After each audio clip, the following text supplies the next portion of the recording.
Hi and welcome to another video where today we're going to look at BOSUs and how they're used in training and some of the exercises we might use. There obviously is hundreds of these things. Some of them are just ridiculous and crazy.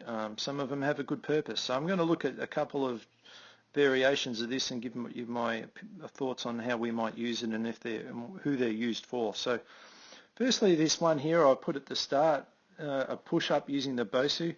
I really don't understand the purpose of this. The hand positioning, like it's not really an ideal position. You still got the wrists in an awkward angle. You would never do a push-up like that. The balance challenge from this is pretty much very minimal. I don't really see any purpose in doing this exercise. I would prefer that push-up to be done on the floor. All right, so this is an example of where I don't see any value in this. There's no balance challenge at all. However, if I was to do a push-up with the BOSU on the other side, not necessarily for, again, no real balance challenge here.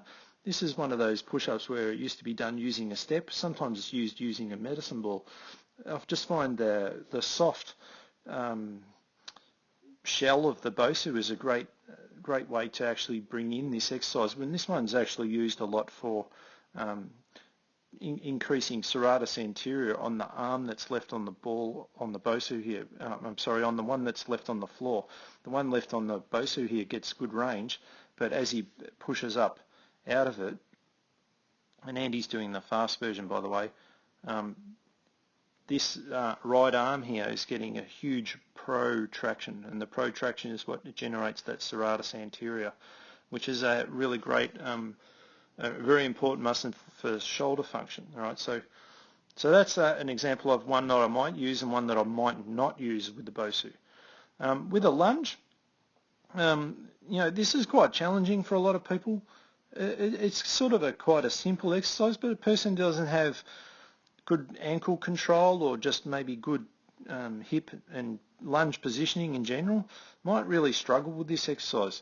The one time I probably would not use this is if Dylan here was a person who had very poor foot stability. So from poor foot stability, I mean they just can't control that. They have really limited big toe flexion. Maybe they're a toe gripper. They've got pronated feet, or they're actually maybe got a high arch. Anything that's a foot-related problem that I identify in an assessment, I won't be using this BOSU. I'll be training them on the floor, probably barefoot. I may use a sensor mat, which is like a spiky mat, if you can see on some of our other videos.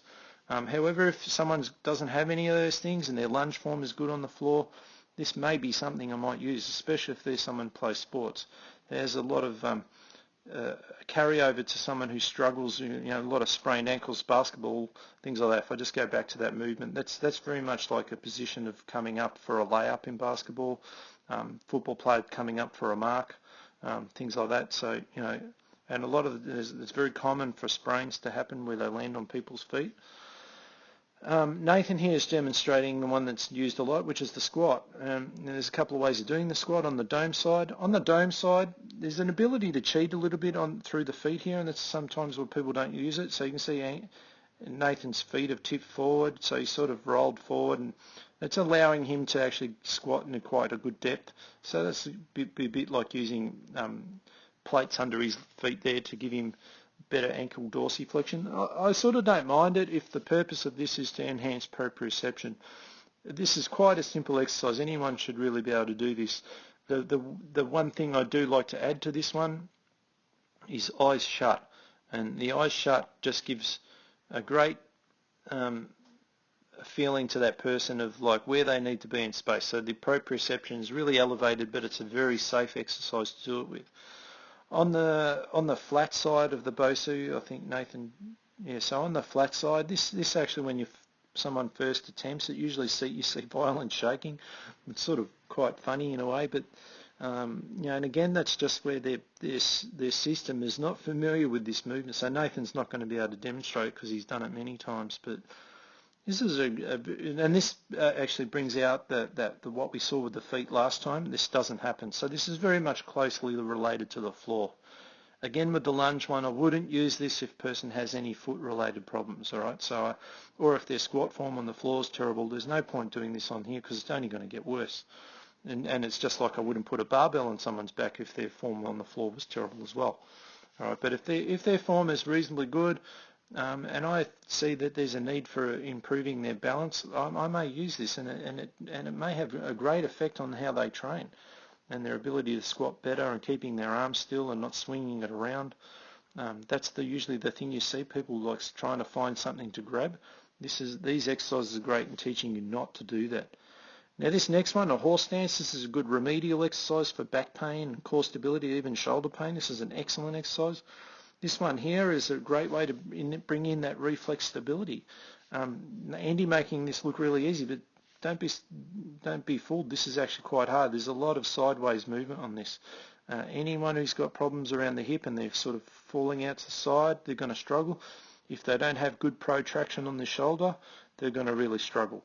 All right, so this is why it's a great one for working diagonally across the hip and the shoulder and giving you the reflex stability. And we use this one a lot, and it gives people a great effect in their training and allows us to move to the more strength-orientated things with better stability at the hip and shoulder. All right, so don't be fooled by what it looks like as quite an easy exercise because it's far from it.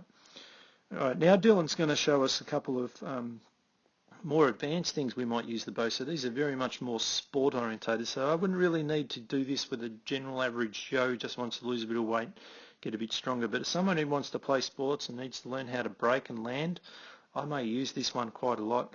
And it's sort of a very simple way of like getting arm action and landing low, landing with good form. Again, if they have foot problems, I won't use it. This next one's the dead bug. I'm not really a big fan of dead bugs. And I rarely use this exercise here, but this is one version that I've seen before on the BOSU, and it is actually quite tough if you've never done it before. The only reason I'm not a big fan of it is because you have to stay in flexion. I find people are in flexion enough as it is. I don't really need any more. So if you want a good ab burn, it's a good thing, but if you want to ruin your back, it's also a good thing. I think probably the floor, even though it doesn't seem as hard, may be a better choice, but an even better choice than that would just be use the horse stance. That actually is the similar cross pattern of arm and leg, but with extension and not flexion. I just don't really see that people need more flexion exercises. They don't have trouble with flexion, they have trouble with extension. All right, so next one here, this is another sort of sport-orientated one. This is like a simple rowing movement where we add the jump. This actually turns what is normally an arm exercise into a huge quad exercise, and the reason is because it's forcing you to apply the brakes. So you'll have to have the weight lighter than you would on the floor, but this is a great one again for sports and teaching you to land in that perfect posture. And if you're really wanting to improve like landing positions at the same time as getting a bit of an arm movement, this is a great one that you could use. You know, Nathan looks at it look pretty easy, but it's actually quite tough when you do this one. You need probably about 15 reps to get the feel of it though. If we move on to the next one, we'll see Dylan here is going to demonstrate a lateral bound. All right, so we're going to have a lateral bound onto the BOSU. So we saw him doing forwards, now he's going to do lateral. This one has, again, a few progressions where he might just start off simple and landing, and then we might move into a plyo. All right, so he's going to demonstrate a plyo one here, or I think actually we'll come back in a sec. Nathan's going to demonstrate his single leg squat row. So I'll go back to that Dylan one in a second.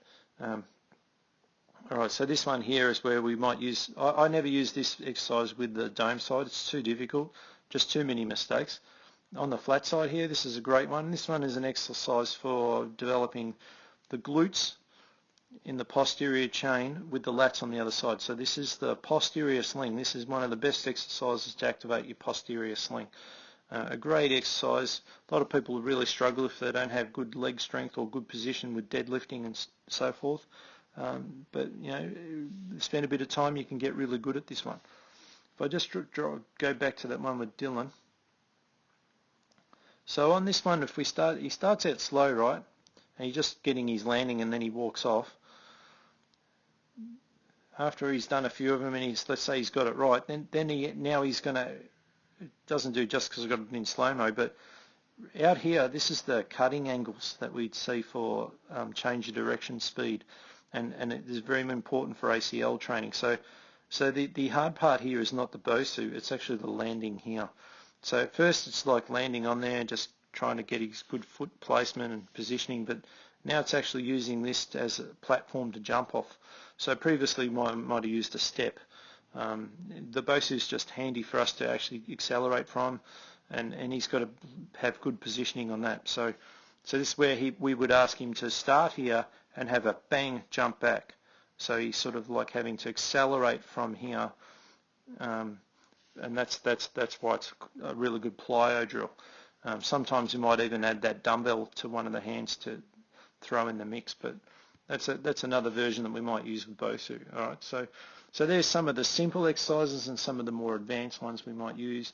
You just got to be wise with who you're using them for and what you're using them for. So if you do that well, and then in combination with strength exercises and other things, you can have a great effect.